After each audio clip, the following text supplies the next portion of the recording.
Condemned to Death. For some time Barney Custer lay there in the dark, revolving in his mind all that he had overheard through the partition, the thin partition which alone lay between himself and the three men who would be only too glad to embrace the first opportunity to destroy him. But his fears were not for himself so much as for the daughter of old Von der Tann, and for all that might befall that princely house, were these three unhung rascals to gain Lutha and have their way with the weak and cowardly king who reigned there. If he could but reach Von der Tann's ear, and through him the king, before the conspirators came to Lutha. But how might he accomplish it? Count Zellendorf's parting words to the three had shown that military passes were necessary to enable one to reach Lutha. His papers were practically worthless even inside the lines. That they would carry him through the lines he had not the slightest hope. There were two things to be accomplished if possible. One was to cross the frontier into Lutha, and the other, which of course was quite out of the question, was to prevent Peter of Blentz, von Koblich, and Maenck from doing so. But was that altogether impossible? The idea that followed that question came so suddenly that it brought Barney Custer out onto the floor in a bound, to don his clothes and sneak into the hall outside his room with the stealth of a professional second-story man. To the right of his own door was the door to the apartment in which the three conspirators slept. At least, Barney hoped they slept. He bent close to the keyhole and listened. From within came no sound other than the regular breathing of the inmates. It had been at least half an hour since the American had heard the conversation cease. A glance through the keyhole showed no light within the room. Stealthily, Barney turned the knob. Had they bolted the door? He felt the tumbler move to the pressure soundlessly. Then he pushed gently inward. The door swung. A moment later he stood in the room. Dimly he could see two beds, a large one and a smaller. Peter of Blentz would be alone upon the smaller bed, his henchmen sleeping together in the larger. Barney crept toward the lone sleeper.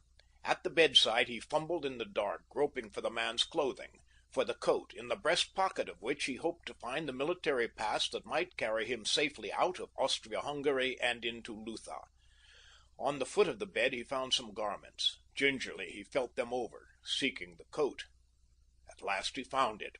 His fingers, steady even under the nervous tension of this unaccustomed labor, discovered the inner pocket and the folded paper. There were several of them. Barney took them all. So far he made no noise. None of the sleepers had stirred. Now he took a step toward the doorway and kicked a shoe that lay in his path. The slight noise in that quiet room sounded to Barney's ears like the fall of a brick wall. Peter of Blentz stirred, turning in his sleep. Behind him, Barney heard one of the men in the other bed move. He turned his head in that direction. Either Maenck or Koblich was sitting up, peering through the darkness. "Is that you, Prince Peter?" The voice was Maenck's. "What's the matter?" persisted Maenck. I'm going for a drink of water," replied the American, and stepped toward the door. Behind him, Peter of Blentz sat up in bed. "That you, Maenck?" he called. Instantly, Maenck was out of bed, for the first voice had come from the vicinity of the doorway. Both could not be Peter's. "Quick!" he cried. "There's someone in our room." Barney leaped for the doorway, and upon his heels came the three conspirators. Maenck was closest to him, so close that Barney was forced to turn at the top of the stairs. In the darkness he was just conscious of the form of the man who was almost upon him. Then he swung a vicious blow for the other's face, a blow that landed, for there was a cry of pain and anger as Maenck stumbled back into the arms of the two behind him. From below came the sound of footsteps hurrying up the stairs to the accompaniment of a clanking saber. Barney's retreat was cut off. Turning, he dodged into his own room before the enemy could locate him or even extricate themselves from the confusion of Maenck's sudden collision with the other two. But what could Barney gain by the slight delay that would be immediately followed by his apprehension? He didn't know. All that he was sure of was that there had been no other place to go than this little room. As he entered, the first thing that his eyes fell upon was the small square window. Here at least was some slight encouragement. He ran toward it. The lower sash was raised. As the door behind him opened to admit Peter of Blentz and his companions, Barney slipped through into the night, hanging by his hands from the sill without. What lay beneath, or how far the drop, he could not guess.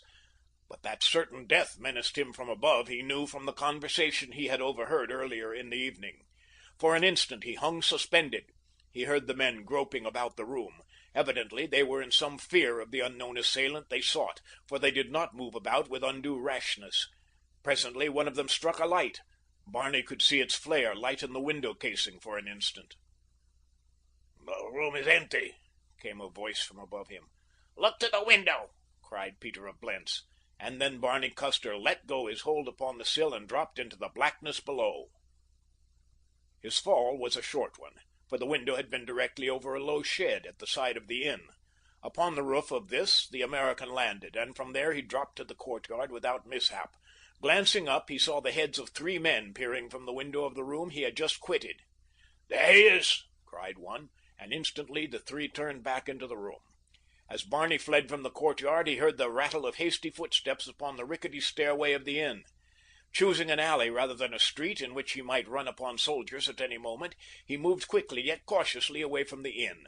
Behind him he could hear the voices of many men. They were raised to a high pitch by excitement. It was clear to Barney that there were many more than the original 3. Prince Peter had in all probability enlisted the aid of the military. Could he but reach the frontier with his stolen passes, he would be comparatively safe, for the rugged mountains of Lutha offered many places of concealment, and too there were few Luthanians who did not hate Peter of Blentz most cordially, among the men of the mountains at least. Once there, he could defy a dozen Blentz princes for the time that would be required to carry him into Serbia and comparative safety. As he approached a cross street a couple of squares from the inn, he found it necessary to pass beneath a street lamp. For a moment he paused in the shadows of the alley, listening. Hearing nothing moving in the street, Barney was about to make a swift spring for the shadows upon the opposite side, when it occurred to him that it might be safer to make assurance doubly sure by having a look up and down the street before emerging into the light. It was just as well that he did, for as he thrust his head around the corner of the building, the first thing that his eyes fell upon was the figure of an Austrian sentry, scarcely 3 paces from him. The soldier was standing in a listening attitude, his head half turned away from the American. The sounds coming from the direction of the inn were apparently what had attracted his attention. Behind him, Barney was sure he heard evidences of pursuit. Before him was certain detection should he attempt to cross the street. On either hand rose the walls of buildings. That he was trapped, there seemed little doubt. He continued to stand motionless, watching the Austrian soldier. Should the fellow turn toward him, he had but to withdraw his head within the shadow of the building that hid his body. Possibly the man might turn and take his beat in the opposite direction, in which case Barney was sure he could dodge across the street undetected. Already the vague threat of pursuit from the direction of the inn had developed into a certainty. He could hear men moving toward him through the alley from the rear. Would the sentry never move? Evidently not, until he heard the others coming through the alley. Then he would turn, and the devil would be to pay for the American. Barney was about hopeless. He had been in the war zone long enough to know that it might prove a very disagreeable matter to be caught sneaking through back alleys at night. There was a single chance, a sort of forlorn hope, and that was to risk fate and make a dash beneath the sentry's nose for the opposite alley mouth. Well, here goes, thought Barney. He had heard that many of the Austrians were excellent shots. Visions of Beatrice, Nebraska swarmed his memory. They were pleasant visions, made doubly alluring by the thought that the realities of them might never again be for him. He turned once more toward the sounds of pursuit. The men upon his track could not be over a square away. There was not an instant to be lost. And then from above, upon the opposite side of the alley, came a low "Sst!" Barney looked up. Very dimly he could see the dark outline of a window some dozen feet from the pavement, and framed within it the lighter blotch that might have been a human face. Again came the challenging "Sst!" Yes, there was somebody above, signaling to him. "Sst!" replied Barney. He knew that he had been discovered, and could think of no better plan for throwing the discoverer off his guard than to reply. Then a soft voice floated down to him, a woman's voice. "Is that you?" The tongue was Serbian. Barney could understand it, though he spoke it but indifferently. "Yes," he replied truthfully. Thank heaven, came the voice from above. I have been watching you and thought you were one of the Austrian pigs. Quick, they are coming. I can hear them. And at the same instant Barney saw something drop from the window to the ground. He crossed the alley quickly, and could have shouted in relief for what he found there, the end of a knotted rope dangling from above. His pursuers were almost upon him when he seized the rude ladder to clamber upward. At the window's ledge a firm young hand reached out, and seizing his own, almost dragged him through the window. He turned to look back into the alley. He had been just in time. The Austrian sentry, alarmed by the sound of approaching footsteps down the alley, had stepped into view. He stood there now with leveled rifle, a challenge upon his lips. From the advancing party came a satisfactory reply. At the same instant the girl beside him in the Stygian blackness of the room threw her arms about Barney's neck and drew his face down to hers. "Oh, Stefan," she whispered, "what a narrow escape! It makes me tremble to think of it. They would have shot you, my Stefan." The American put an arm about the girl's shoulders and raised one hand to her cheek. It might have been in caress, but it wasn't. It was to smother the cry of alarm he anticipated would follow the discovery that he was not Stefan. He bent his lips close to her ear. "Do not make an outcry," he whispered in very poor Serbian. "I am not Stefan, but I am a friend." The exclamation of surprise or fright that he had expected was not forthcoming. The girl lowered her arms from around his neck. "Who are you?" she asked in a low whisper. "I am an American war correspondent," replied Barney. "But if the Austrians get hold of me now, it will be mighty difficult to convince them that I'm not a spy." And then a sudden determination came to him to trust his fate to this unknown girl, whose face, even, he had never seen. "I am entirely at your mercy," he said. "There are Austrian soldiers in the street below. You have but to call them to send me before the firing squad. Or you can let me remain here until I can find an opportunity to get away in safety. I am trying to reach Serbia." "Why do you wish to reach Serbia?" asked the girl suspiciously. "I have discovered too many enemies in Austria tonight to make it safe for me to remain," he replied. "And further, my original intention was to report the war from the Serbian side." The girl hesitated for a while, evidently in thought. "They are moving on," suggested Barney. "If you're going to give me up, you'd better do it at once." "I'm not going to give you up," replied the girl. "I'm going to keep you prisoner until Stefan returns. He will know best what to do with you. Now, you must come with me and be locked up. Do not try to escape. I have a revolver in my hand." And to give her prisoner physical proof of the weapon he could not see, she thrust the muzzle against his side. "I'll take your word for the gun," said Barney, "if you'll just turn it in the other direction. Go ahead, I'll follow you." "No, you won't," replied the girl. "You will go first, but before that you'll raise your hands above your head. I want to search you." Barney did as he was bid, and a moment later felt deft fingers running over his clothing in search of concealed weapons. Satisfied at last that he was unarmed, the girl directed him to precede her, guiding his steps from behind with a hand upon his arm. Occasionally he felt the muzzle of her revolver touch his body. It was a most unpleasant sensation. They crossed the room to a door which his captor directed him to open, and after they had passed through and she had closed it behind him, the girl struck a match and lit a candle which stood upon a little bracket on the partition wall. The dim light of the tallow dip showed Barney that he was in a narrow hall from which several doors opened into different rooms. At one end of the hall a stairway led to the floor below, while at the opposite end another flight disappeared into the darkness above. "This way," said the girl, motioning toward the stairs which led upward. Barney had turned toward her as she struck the match, obtaining an excellent view of her features. They were clear-cut and regular. Her eyes were large and very dark. Dark also was her hair, which was piled in great heaps upon her finely shaped head. Altogether, the face was not one easily to be forgotten. Barney could scarce have told whether the girl was beautiful or not, but that she was striking there could be no doubt. He preceded her up the stairway to a door at the top.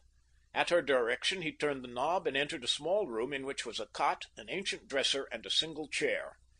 "You will remain here," she said, "until Stefan returns. Stefan will know what to do with you." Then she left him, taking the light with her, and Barney heard a key turn in the lock of the door after she had closed it. Presently her footfalls died out as she descended to the lower floors. Anyhow, thought the American, this is better than the Austrians. I don't know what Stefan will do with me, but I have a rather vivid idea of what the Austrians would have done to me if they'd caught me sneaking through the alleys of Burgova at midnight.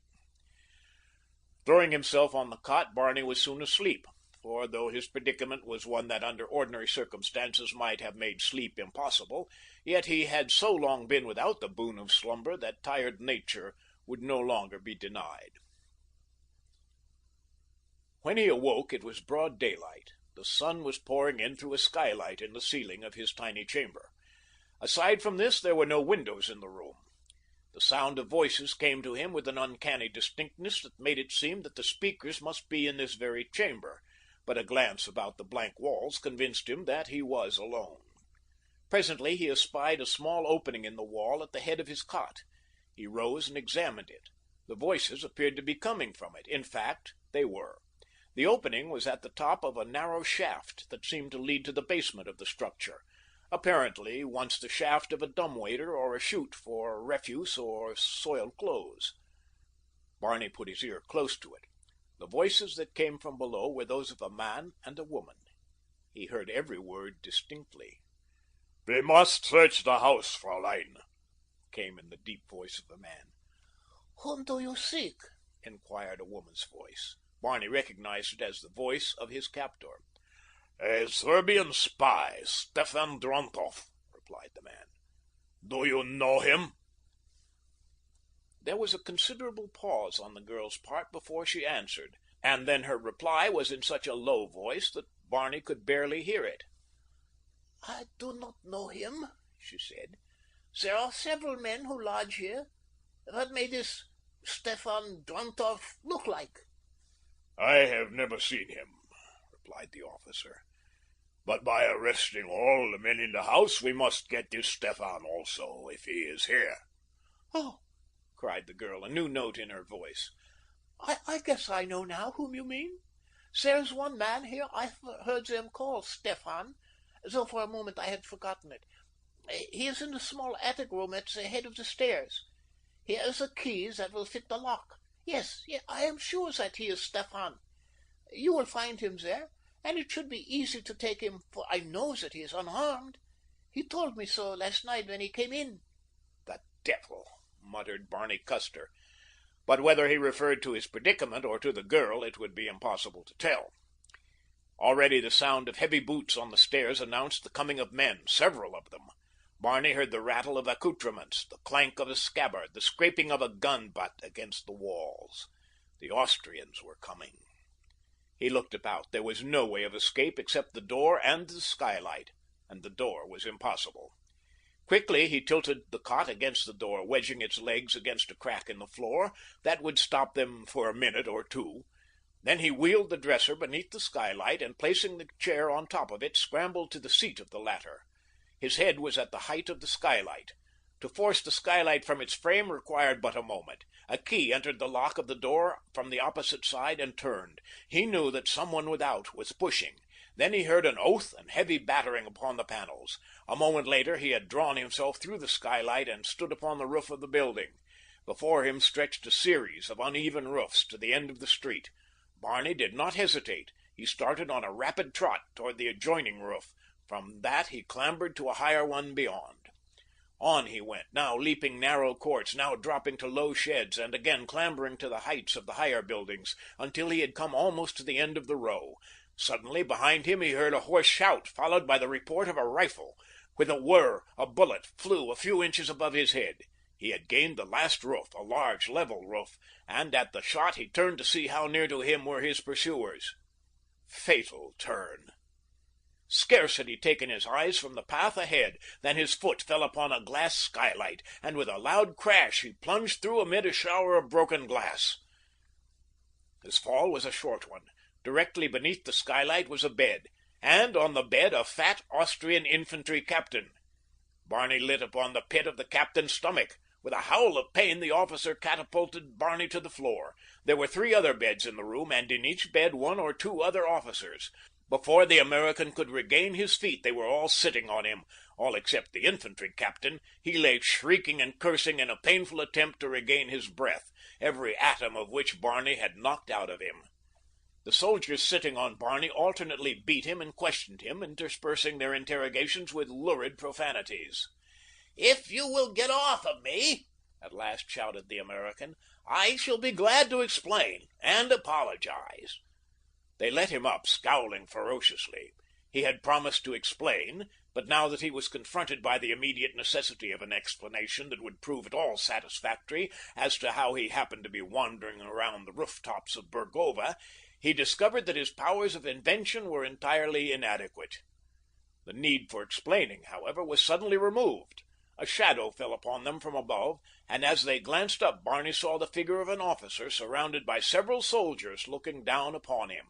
"Ah, you have him!" cried the newcomer in evident satisfaction. "It is well. Hold him until we descend." A moment later, he and his escort had dropped through the broken skylight to the floor beside them. "Who is this madman?" cried the captain who had broken Barney's fall. "The assassin! He tried to murder me!" "I cannot doubt it," replied the officer who had just descended, "for the fellow is no other than Stefan Drontoff, the famous Serbian spy." "Himmel!" ejaculated the officers in chorus. "You have done a good day's work, Lieutenant." "The firing squad will do a better work in a few minutes," replied the lieutenant, with a grim pointedness that took Barney's breath away.